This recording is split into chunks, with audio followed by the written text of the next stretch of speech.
All right. We are excited this morning. Wow. We have a superstar in the building. With us. Much anticipated conversation is about to begin. Mr. Drikus Volschenk is here.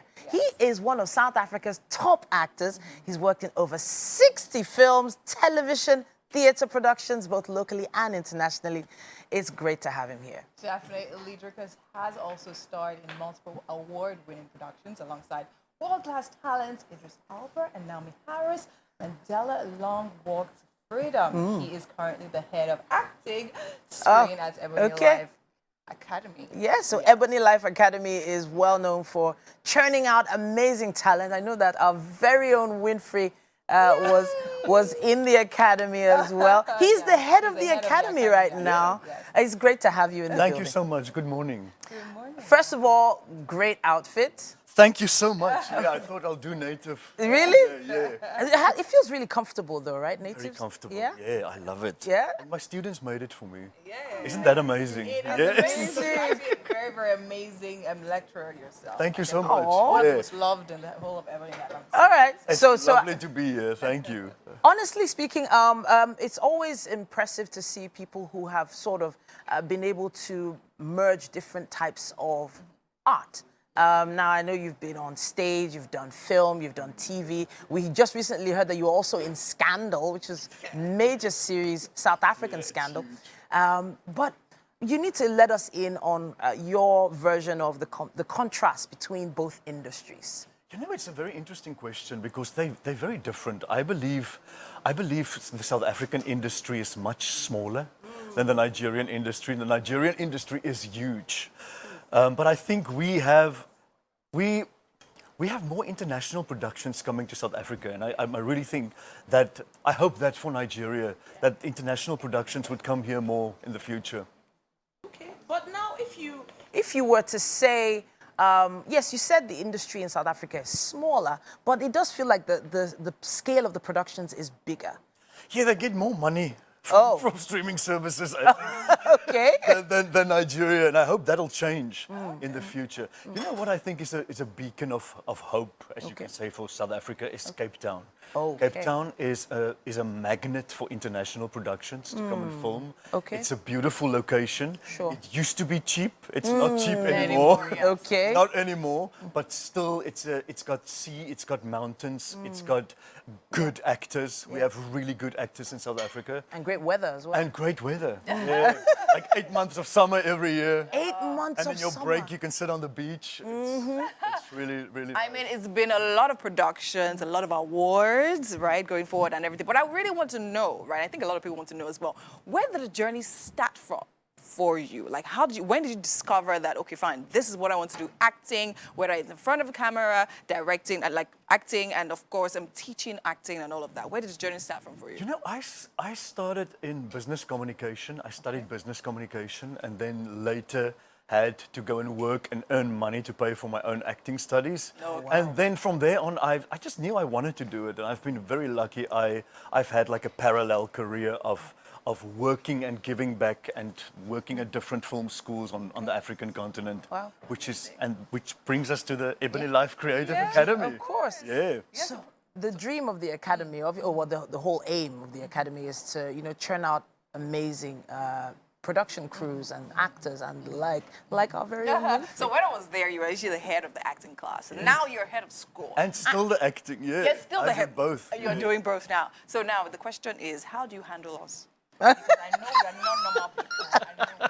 I was in production class. You get used to it. I've been here 2.5 years. I mean, firstly, the Ebony Life Creative Academy is the brainchild of the formidable Mo Abudu, who is the CEO of the Ebony Life Group, and I mean we are so privileged to have her open the school. We upskill people. She wanted to bring world-class education to Lagos, and that's what we do. We really do world-class education for free, supported by the Lagos State government, absolutely for free.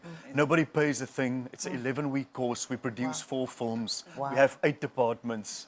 Registration is open for 3 more weeks for our last intake for the year. Okay. Please, if you think you want to be an actor or you want to be a writer or a sound person or art director, you are welcome. We are ready for you. I can't wait to see what you churn out this time. Whenever the short films come out, everybody's supposed to, I think, vote for them, I think? Of course, yeah. Sort of vote online to see which is the best.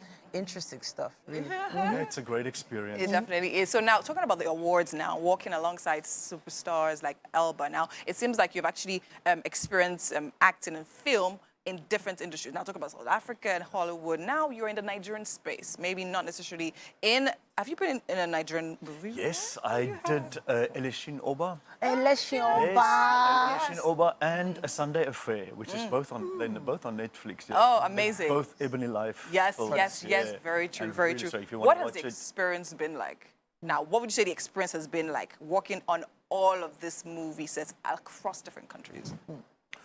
You know, I think it also depends on the production company, Yeah. to be Okay. honest. Like, if you can work in Nigeria with a production company and it's total chaos, and then you work with somebody like Ebony Life Films and it's a completely different ball game and everything is well organized.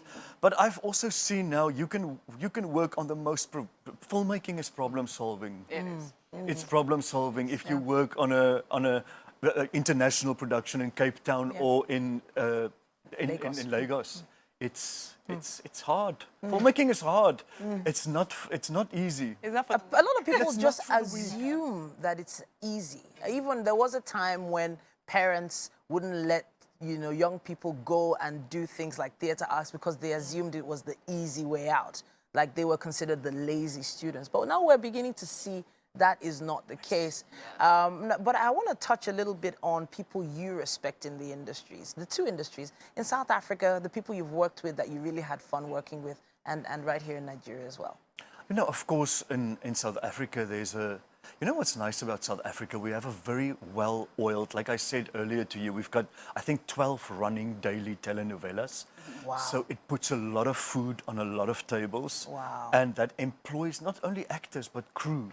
So you do your rounds in soap operas, that we call them. Yeah. Every, I mean, 12 running soaps is... thousands of people working. So I appreciate those people a lot because it's not easy. It's a 7 to 7 job every day. Wow. And that's where most actors get their training, you know. To shoot 16 scenes a day is not easy. Goodness me. It's not easy. 12 to 16, it's like a sausage machine. You start, and that's what I try to teach the young actors as well. You know, learning lines is a skill, it's a muscle. Yes. You have to work hard to do that. And of course, Ebony Life in Lagos. Yeah. I've worked with them, and that's been really an amazing experience for me. Yes, and just working for the group itself, it's... All right. So I feel like Nigerian students have a special skill. There's just something different about Nigerian actors. We have seen them go out into Hollywood and blossom. Yes. Over the past few years, have you seen any really bright young stars you have really high hopes for? I think that's what really attracted me to come to Lagos, you know. Okay. I think there's so much talent in Lagos that's not been, like, developed and nurtured, because talent is not enough. You need to develop talent. If you can develop talent, I think that's why I'm here. Okay. That's why I'm the head of the academy. We take talent and we nurture it and we develop it. You know, you need training. Training is such... Nobody can take it away from you. Yeah. Nobody can take good training away from you, and you have it forever. Yes, I'm seriously considering coming back for that acting class. You are be always really welcome. honest. It's like I say, nobody can take it away from you. Nobody can take it away from you. Very true. And now the question I have for you is that now we're looking at, I mean, the Nollywood space, a lot is happening there, even with film around the world, right? And then again, everything that Ebony Life is doing, I feel is magnificent. Now, what would you say the impact will be in the film industry 5 years, 10 years from now? Yeah. That's such a good question, because I don't think... I just wanted to say this, like, I get actors phoning me now, like, that started in the first intake, and they say, oh, I only understand what you said now because I'm on set now, and now I understand it. And just to get back to your question, I don't think we'll see the difference in the daily job that we're doing with the academy at the moment, but in 5 or 10 years' time, they are the revolution. So Nollywood should watch out. The younger generation is coming, and they're well trained and they're good. We're going to be heading over to a clip of yours in a second. I wanted to touch on the actors' strike, or rather the writers' strike in Hollywood right now. What's your thoughts on that? You know what? People always... The first question all the actors in the class said is like, but they're all earning so much money and they're earning more money than us. But they forget that 99% of actors and writers in Hollywood, they're not the 1%ers that we know, you know, that earns 20 million for a film. Very true. Like, they are actors that do B-grade and C-grade and D-grade movies that are brilliant films. And especially the AI thing is, I mean, that's a complete new interview, because that's one of the reasons they're striking, the actors especially, is that some of them are being used as AI without their permission. Wow. And yeah, we don't know where that conversation is going to go in the next 10 years. Yeah. All right. If we're replaceable or not. That's the big question. Hopefully not. Hopefully not. Yeah. But at this point, let's check out some of his work one more time. And when we come back,